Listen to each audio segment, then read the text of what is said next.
The perceptron was the first linear classifier discovered by Rosenblatt in 1958 at Cornell University. It's a very simple concept, but actually quite potent. So basically, what you have is a set of points, and you want to classify them, and you basically want to find this line that can classify them. And there can be really very many lines. There can be a line here, so many lines. So the goal of the perceptron is just to find that line, and the guarantee that the perceptron gives you is that if that line exists, we're actually going to find it. If it exists, it might not be the optimal, but we shall find it. And there are many flavors to the perceptron that have been found. Well, this is the basic one. The basic one doesn't guarantee that the line might necessarily be the best, but if that line exists, you're going to find it. So it's a binary classifier in that we in the case we have here, it's a binary classifier in that we have so like, because this is supervised learning, our labels are either +1 or -1, depending on where the point falls. So as we have said, we have our theta is one of the parameters, and that theta is something like this. It makes an angle 90 degrees with our linear classifier, and this is our theta here. So basically, you're having something like theta t multiplied by a point x plus the offset. This is called the offset, right? So whatever, so like basically what we want is the sign of this. I just want the sign of that. Is it positive or negative, so that we can classify it? So if this is our theta and a point falls this side, from the geometric intuition of the dot product, you will know that if dot product is, if you have like vector A and then vector B, cos of theta.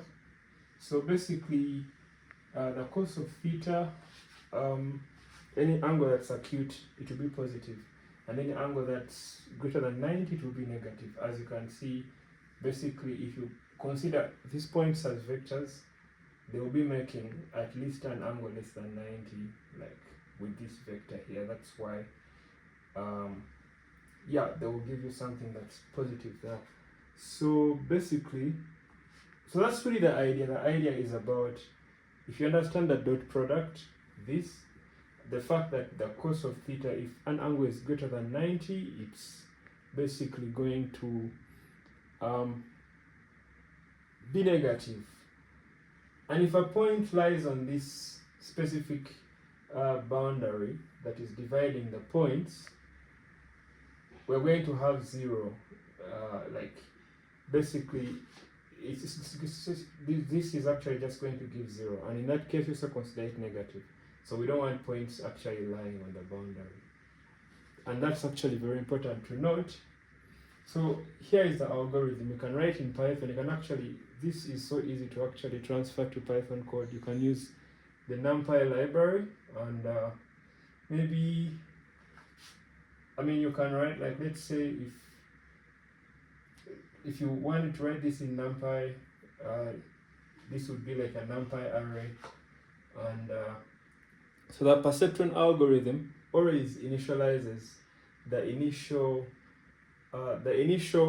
theta, the initial parameter theta will be just 0, and then the offset will be 0. So basically, the goal of machine learning is you have a bunch of data, and you want to find a certain parameter that can help you make predictions. And for supervised learning, you have the labels, and you're training your data, and you're trying to find a certain parameter that actually can get you from the points to the labels. So we start here with the algorithm. You're starting with zeros, initiate with 0, and then you're going to run this algorithm a number of times, t times. So this is typical Python syntax for t in range of t, and then you're going to run through all the different x's. So you imagine like your data set has like, I don't know, like n rows, and you're running through your data, and you're getting this theta, the transpose, multiplying it by x, like a very specific x, adding the offset. At the beginning, at the beginning it's 0, so you're going to end up with something that's exactly 0. Maybe before I proceed, I should mention this is really the same as the dot product. You can check on my previous video on the dot product and see, which is pretty disorganized, but it actually makes the point, the video I mean.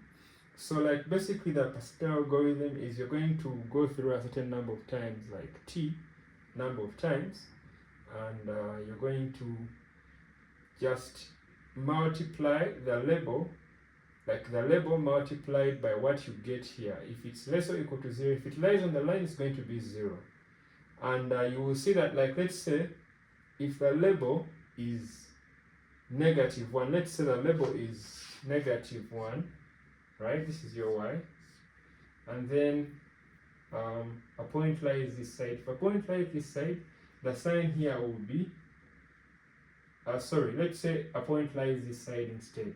The sign will also be negative, so you end up getting a positive. But if the sign lies this side, the label will actually be +1, and the sign will also be positive. So you always end up with positives, like with this, basically this. And this is really actually the major concept. If you get this, you'll understand support vector machines and the perceptron. So you're having this label, you're multiplying it by this. I mean, basically like this, which is basically the sign of what you get there. The magnitude does not really matter.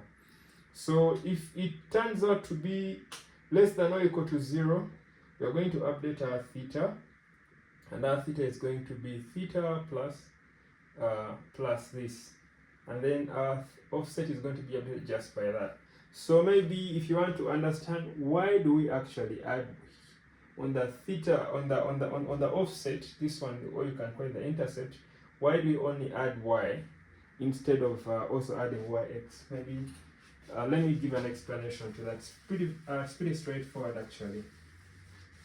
So let's just assume that let's use the case where our theta is 2 dimensions, and in that case you're going to have something like theta 1 and theta 2. So instead of writing this theta and theta naught as separate, I'm going to just make this, just add a 1 there, or I could actually just add it here. So I just add that theta 0 there, and then our x maybe it's also 2 dimensions, x1, x2. So I just add a 1 here. In that way, like, you can put this theta 0 here or this theta or there, it doesn't really matter. So if you actually find the dot product, you end up, or if you can say transpose and multiply. So that will be theta 1 x1 plus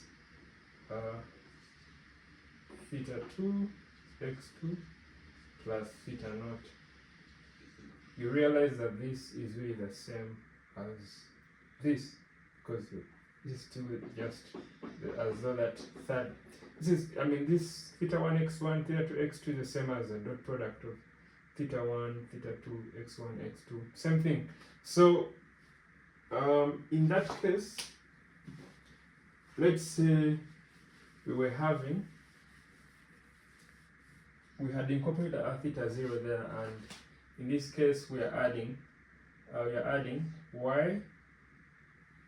We are adding y, and these superscripts really just indicate the ith label, the x, and I should have mentioned at the beginning. So let's say this was equal to 1, and this was equal to, let's say, x1, x2, and then an extra 1. So in that case, be multiplying, you'll be ending up with something like y x1, then y x2, then y. So when you add them up, actually not, are we adding? Yes, you're actually adding this, because you're basically having your initial theta 0 and you're adding yx1. So in that case you'll have theta 1 plus yx1 plus theta 2 plus yx2 plus theta 0 plus y. And this is what gives us that. And then at the end of your loop, at the very end, you return the parameters. So you can actually increase this t to run a certain number of times until you get convergence. And we shall run through a proof to show that actually, if at all there exists a certain line that separates these, we shall find that line, there shall be convergence. Yeah. Thank you for listening.